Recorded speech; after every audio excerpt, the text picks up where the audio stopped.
Thank you very much again for joining us. Today it's our third lecture about the hybrid optimization of renewable energy systems.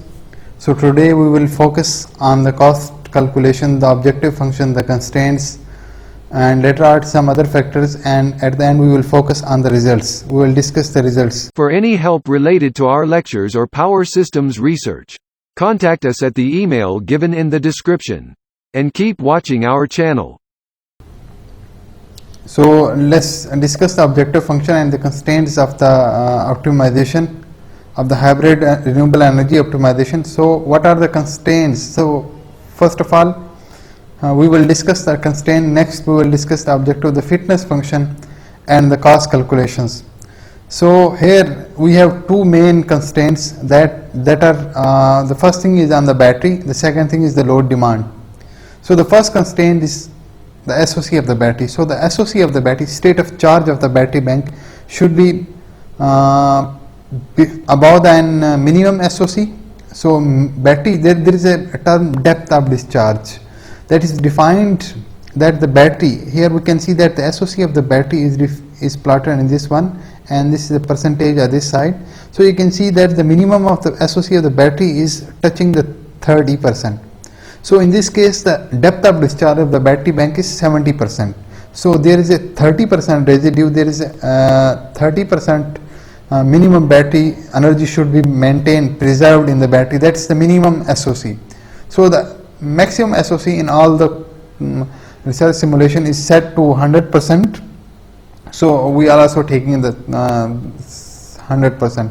So SOC minimum at least most of the cannot be below the 20%. Most of the manufacturer recommend the above the 20%. So we will set the 20%. We can also increase it as per your demand to 30%, whatever, 40%, whatever. In case of hybrid vehicles that are connected to your home, in that case SOC may be increased the lower limit, because in the morning or at any emergency you have to leave the work or the office or the hospital or whatever, so you will need some charging to travel for some specific time for the daily basis. So in this case SOC may be a little bit more. The second constraint may be the load demand. So we have to meet the load demand at each and every interval as we are doing the early simulations. So throughout the year, in each hour we should bound this optimization that the load demand should be met at every stage. So there should no be loss of reliability. There should be 100% reliability. There should be no loss of the load. So we again discuss this factor at the end. So you can see in this graph that if it's clear to you that the dotted one is the load one. So you can see that's always either below the solar or below it's below the wind. In this specific case, in the 45 to between 65 or of this simulation, you can see that's the red one. The red one is the biomass or the DG, whatever conventional sources you have available, because in this case the wind and the solar are not available. So you are meeting the load, you are meeting the load demand. If you are grid connected, then this energy will be taken from the grid. If you are connected to a DG or biomass as conventional source, as a backup source, then this energy will be taken from that amount. Again, if you see that after the 70 to 85 hours, in this between you are several times your renewable energy sources and the battery, also the battery has not sufficient. You can see in this case the battery is already at the minimum SOC, so you cannot take further energy from the battery, so you have to take the energy from the conventional sources, as your renewable energy sources are not available in these two cases. So there are these two main constraints. The first thing is the SOC of the battery, and the second thing is the load demand that should be met. We are meeting it, and the second demand that we are fulfilling, that this we are not allowing the battery to discharge below this minimum threshold. So the constraint is the SOC of the battery, the load demand. There are also some other limitations and the demand bounds on the search space. You can also that the optimization parameters, optimization factors.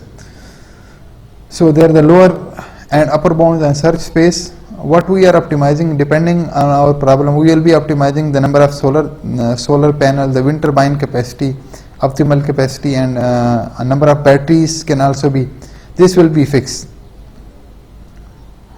So these 3 to 4, there will be also limitation on the biomass gas available to you, that what is the maximum, if your DG is available, then what is the maximum capacity, what the maximum power that can DG can provide.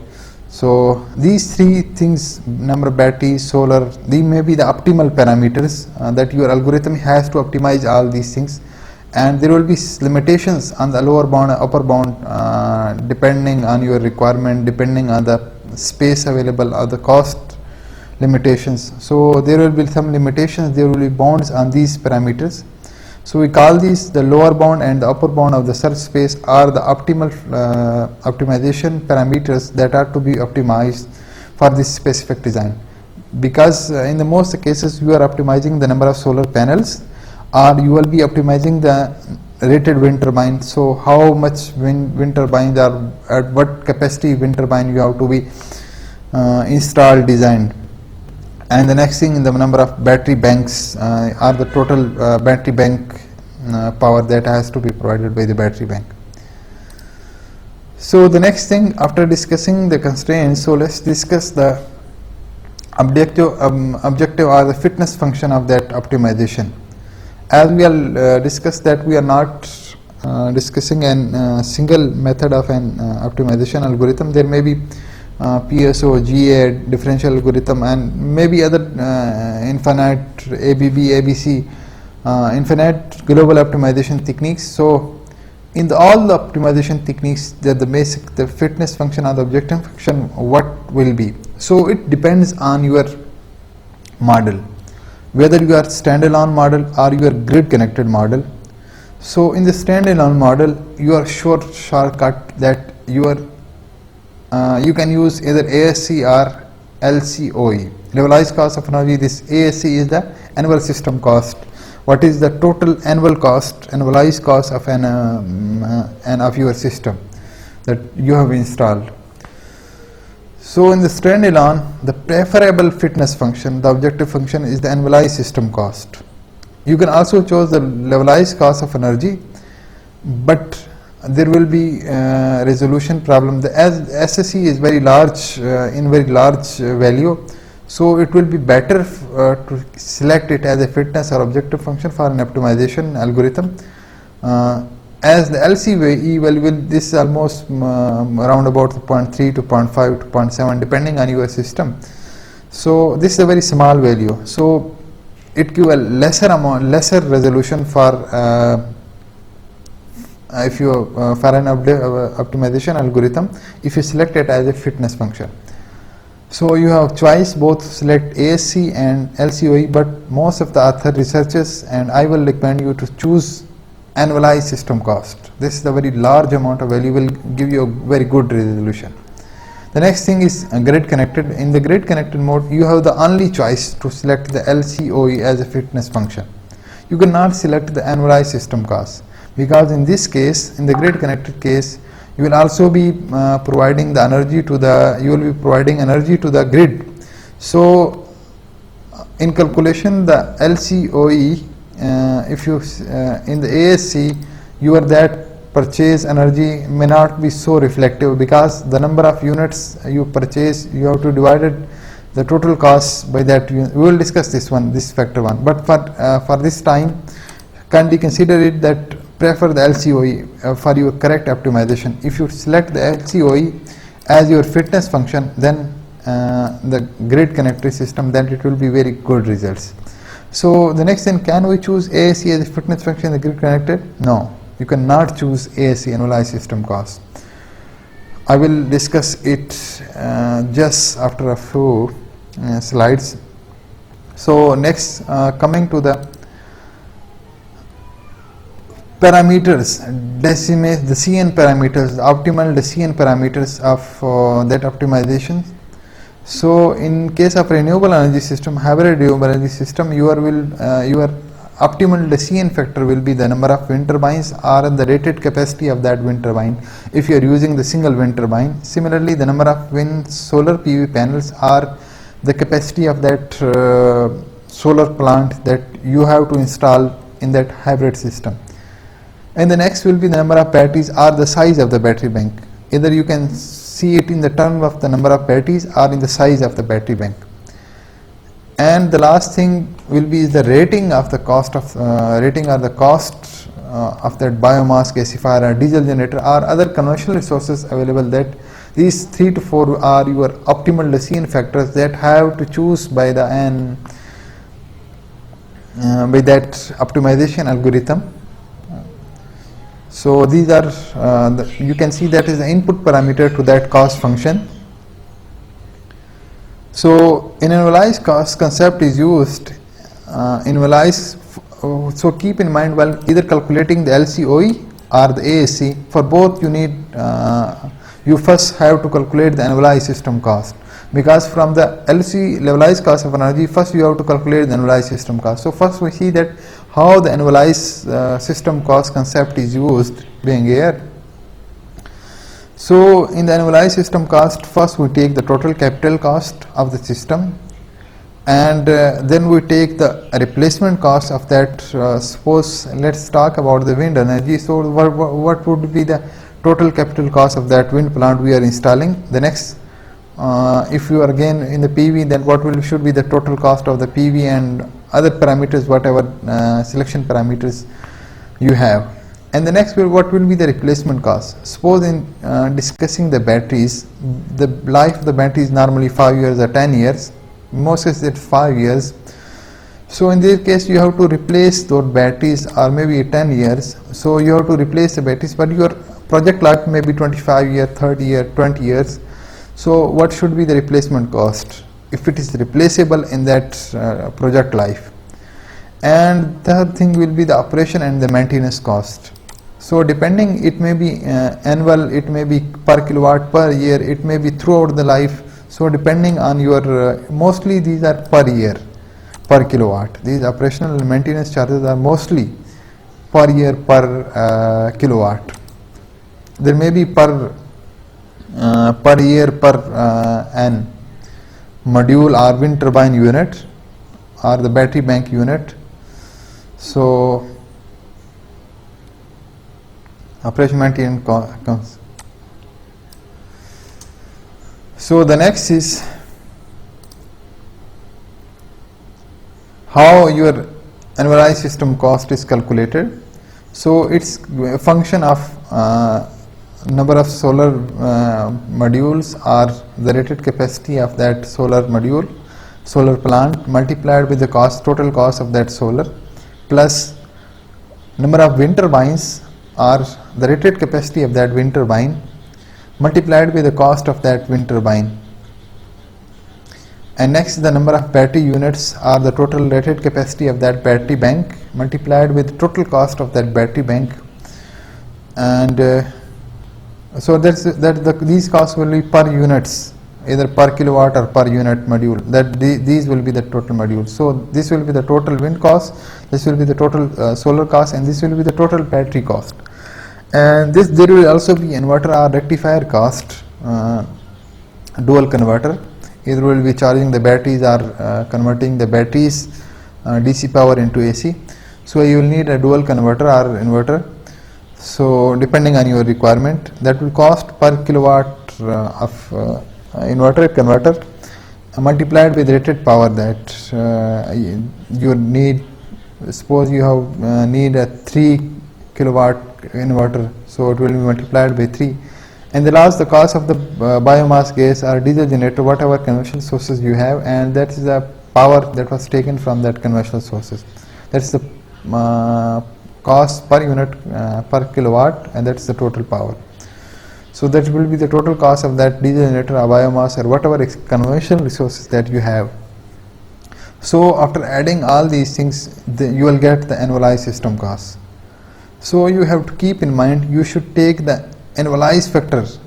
You have to take this annualized portion of all these things.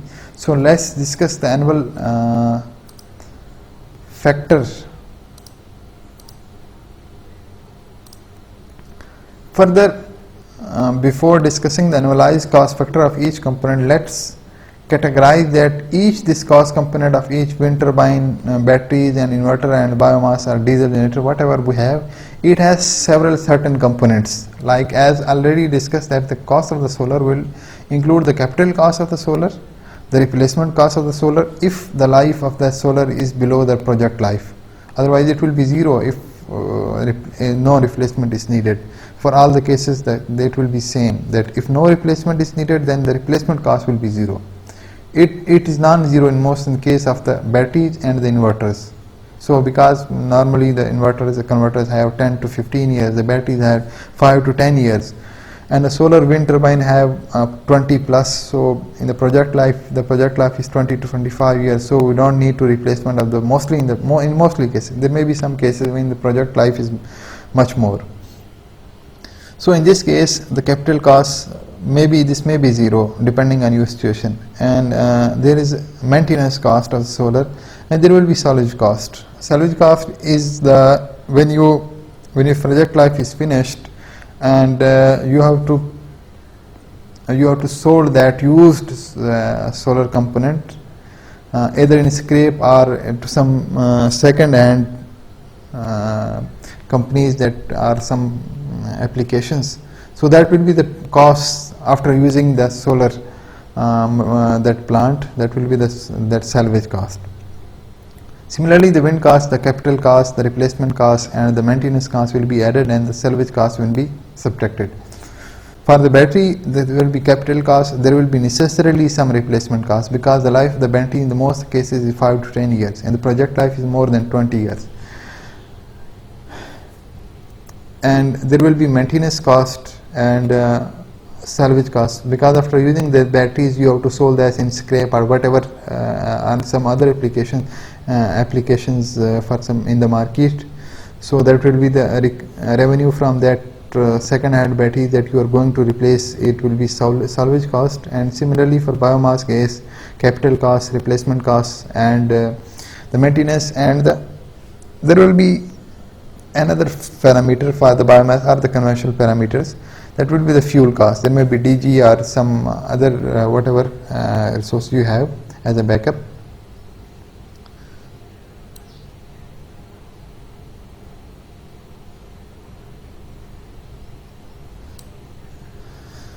So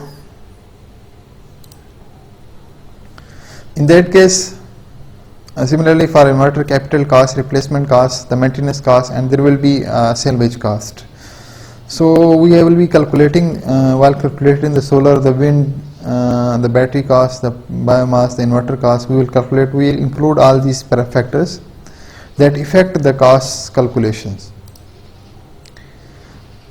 So the next thing that I was discussing, in case of grid connected system, you have to calculate either, also in the case of standard RL system, at the end you have to calculate in your analysis, you have to calculate the levelized cost of energy, because you have to find that what is your cost of energy that you are producing. But as a fitness function, this is necessarily case for a grid connected system to calculate the levelized cost of energy. Take it as a fitness function.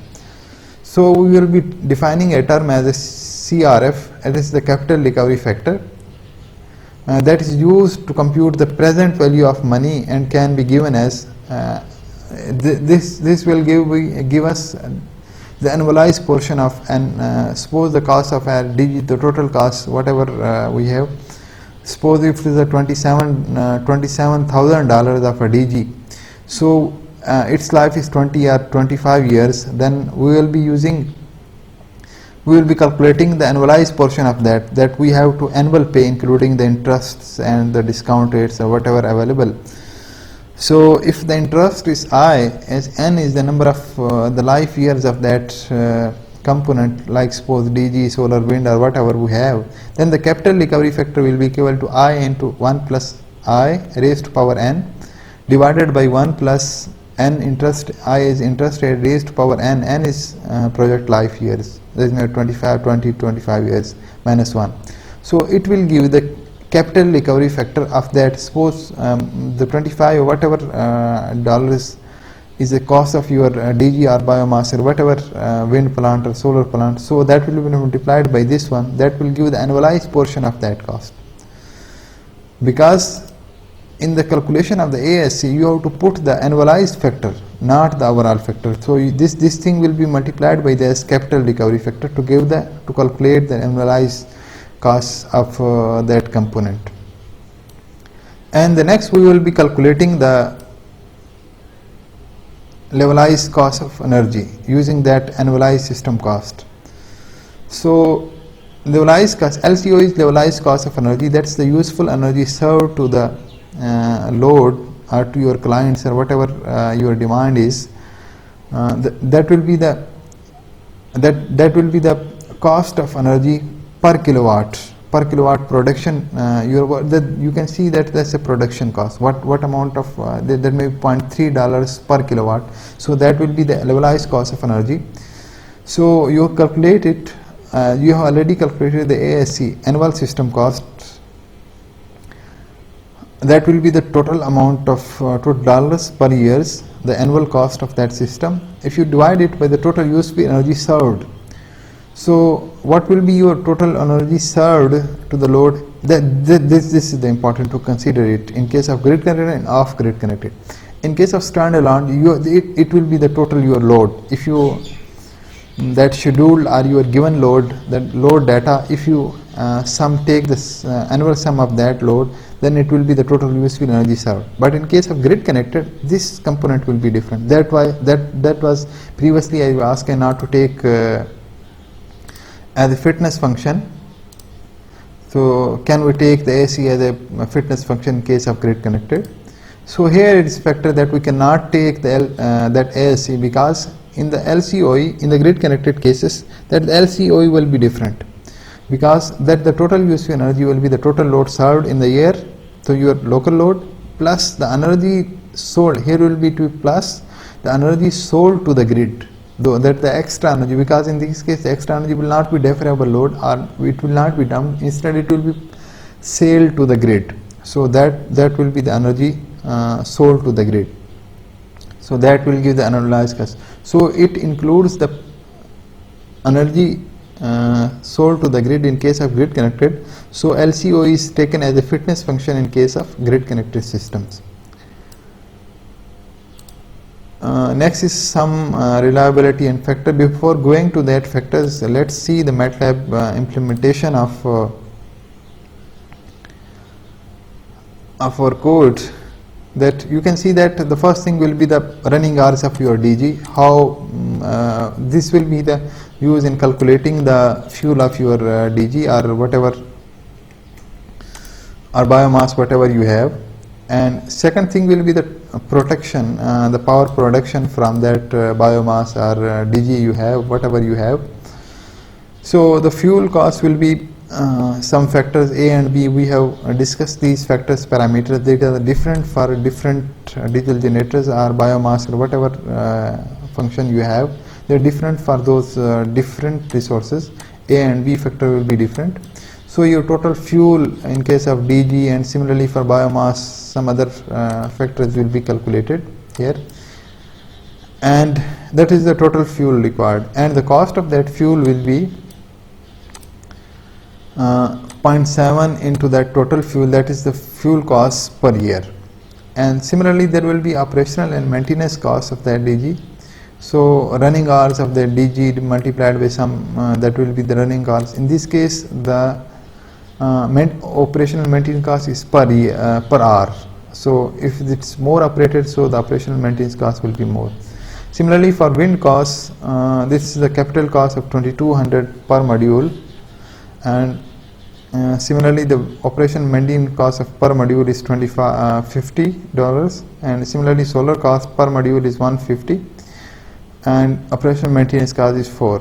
Similarly for batteries there is a capital cost, and there is a replacement cost, and there is a salvage cost, and this operational maintenance cost of the batteries per unit. These may be different, and these may be per, instead of per module or per, these will be per kilowatt. This may be in case these may be different depending on your requirement and your design. So inverter costs, similarly inverter replacement costs, salvage costs, operation and maintenance costs, there will be interest. It may be on your, depending on your country situation or your location, these may be different. Project life may be 20 or 25 years. In this case, project life is 20 years, the wind life is 20 years, and we have taken all include all the because if it's we have taken the battery that has a 20 years life, so in this case it may not include the replacement cost. I will see it later on. So the DG cost will be operational maintenance costs, fuel costs minus this is the salvage cost, that's the thing, and multiplying it by the capital recovery factor. And similarly for battery cost will be, that's the number of batteries or whatever battery cost, and multiplied by this is the capital recovery factor, I plus I1 plus I raised to power project life divided by 1 plus I raised to power 20 minus 1. Battery cost replacement.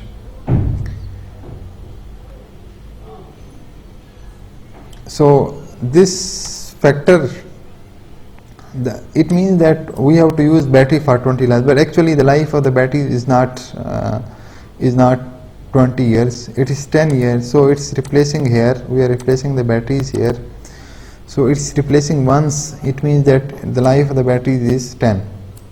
So it's the replacement cost, number of batteries, replacement cost, and multiplied. We have to annualize it by annualize it over 20 years, because we have to, our project life is 20 years.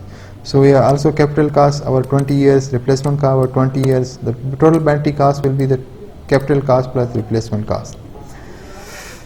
And the last thing will be the, in this case the salvage cost included their replacement cost, so that's why not individually written here. The last thing is the wind cost.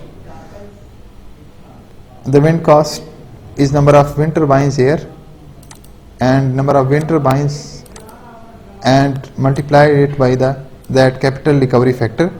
So it will give us total wind cost. And similarly for solar cost, here it's added the operational and maintenance cost of the wind. It's not multiplied with capital recovery factor. Why it is? Because in this case the operational maintenance costs are per year, per kilowatt per year. So we are only multiplying it by the number of number of wind turbines. It's inside this double bracket, this large bracket. So it's only multiplied by this. So it's per kilowatt per year. So it's only multiplied by this NW. Similarly, the solar cost is equal to number of that solar cost capacity multiplied by this capital cost, its salvage cost, and this is the capital recovery factor, and at the end it's the operational maintenance costs are added. It's not multiplied with the capital recovery, again for the same reason it's annual base.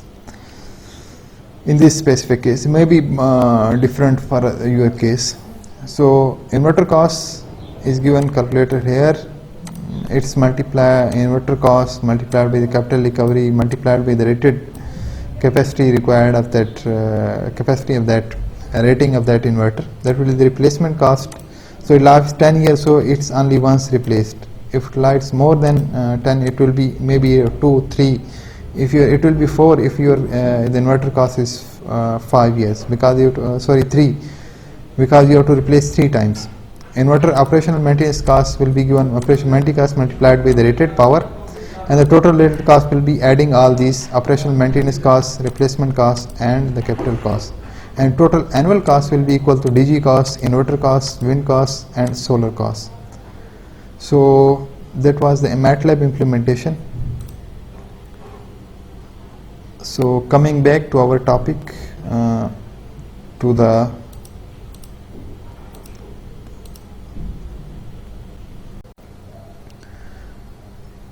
in the renewable hybrid design, there are 2 other factors. Let's discuss some. The one is reliability analysis.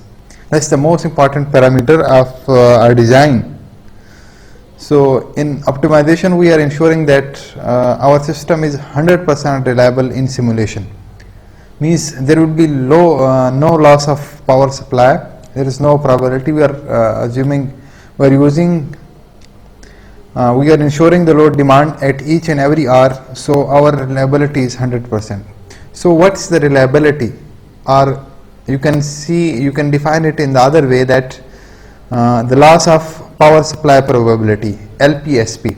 It's actually the loss of power supply, the loss of power supply to the load over the specified year. So you can see that for how much time your power was failed, you are failed to supply, either maybe either technical failure, or maybe the wind resources may not be available, maybe in shading cases the wind is not available, or maybe the storm, that your wind will not be able to produce that energy, your brakes will be applied to that wind turbine.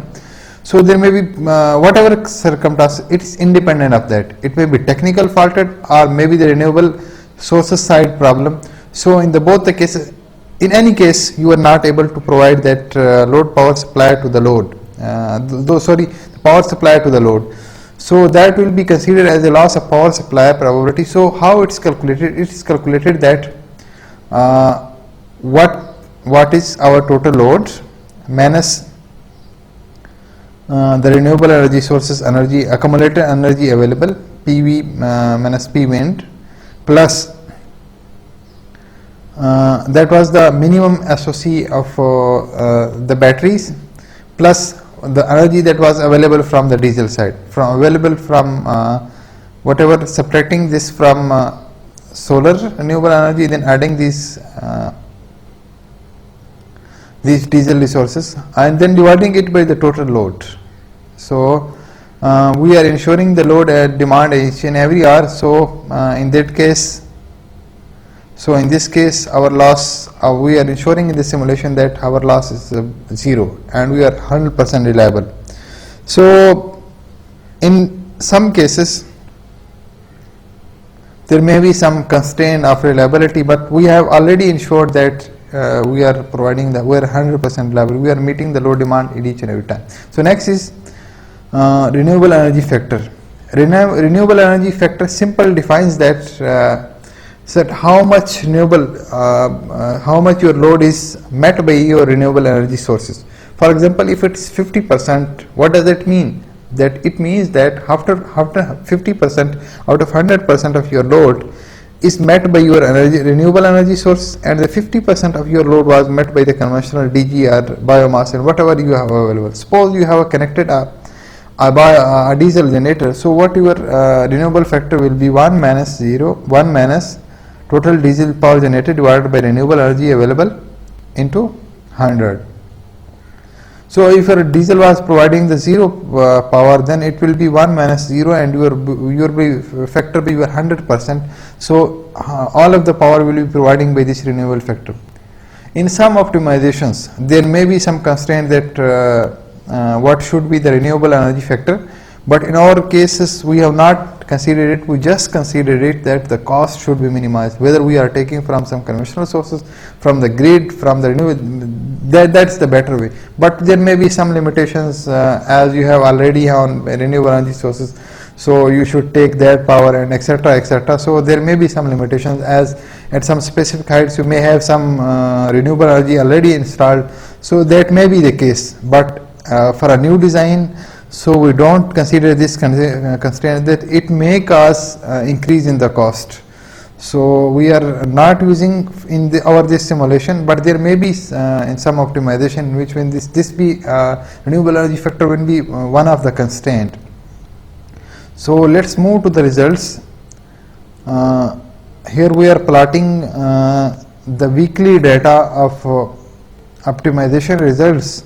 You can see the red one is the SOC of the battery, and we have set that the threshold of 30%, that the SOC cannot be below the 30%. So this is the static one. You can see throughout this week, this is a 1 week simulation, not a yearly, because if you plot a yearly plot, then it will not be as visible as it is. So we have chosen a weekly plot. So you can see that the SOC of the battery, the minimum at these 2 points is 30%. And the blue one is the battery, and the load is the red one. You can see the load is The B out, this one, green one, is the energy that was provided to the load by the batteries, by the battery bank. In this case, there is no wind available, only the solar is available. So you cannot see here no wind is available. This is the result for an optimization case study in which wind is not available. So this red one, this line is your load. So to meet the load each and every interval, there is a condition that this red line should be either below the solar or by the batteries discharging. So this red one, you can see that in this case it's below the solar. This the bluish one is the solar power, and when the solar is not available, this energy is being supplied from these batteries, as the batteries have sufficient capacity in these cases. And the lower one, the weekly plot of some load, battery charging, and the total power either provided by the solar or batteries is plotted here in this case. In this case, you can see that the load is the greenish one. It's also below the either by the this bluish one, as this the total power generated either by the batteries or by the solar. So this bluish greenish one is below this total energy. This one, the bluish one. And the red one is the battery charging. You can see that this is the solar peaks. When there is a solar available, the battery is being charged. When there is a solar available, the battery is being charged. So that whenever there excess energy is available, the battery is being charged from that renewable energy source. So the next is here the plot in this graph. We are plotting the load one, that is bluish one, and the battery discharging is denoted by the red one, and this one is denoted by the greenish one, is denoted by the greenish one. This is the total power generated. So you can see here that that your load should be, again in this curve, that the load should be below either by the red one or the greenish one. In the greenish one is power supply, and the red one is your battery discharging. So your load is either met by the batteries or by the solar power available here. So in all the cases, the load is under these sources. So our constraint that we are defining, that the loss of power source to the load, that here it is 0.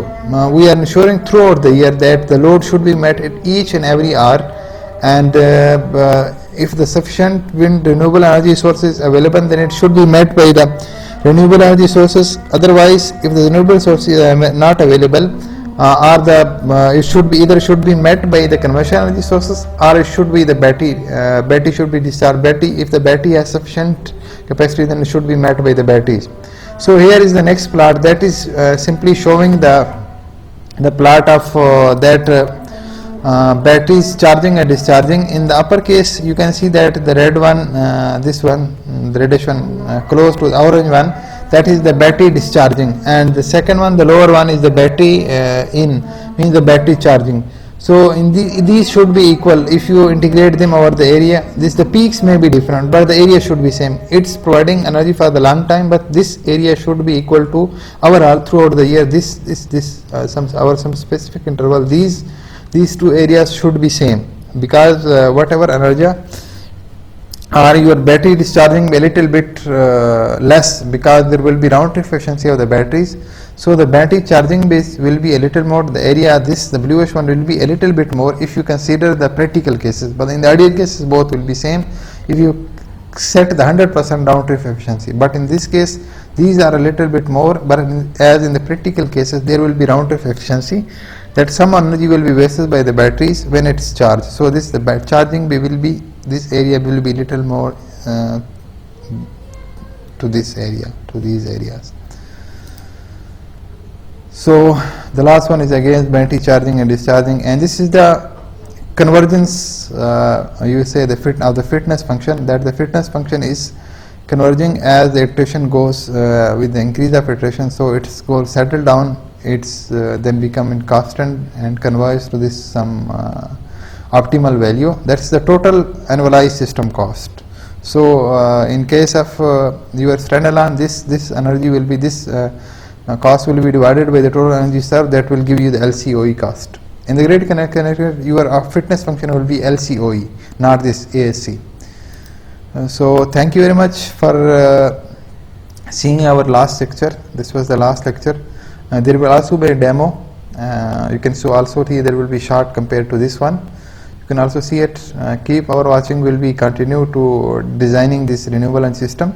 And for any help, you can ask us. You can also see in the descriptions if you want to contact us for your research simulations, for your help. We will help you. Thank you very much.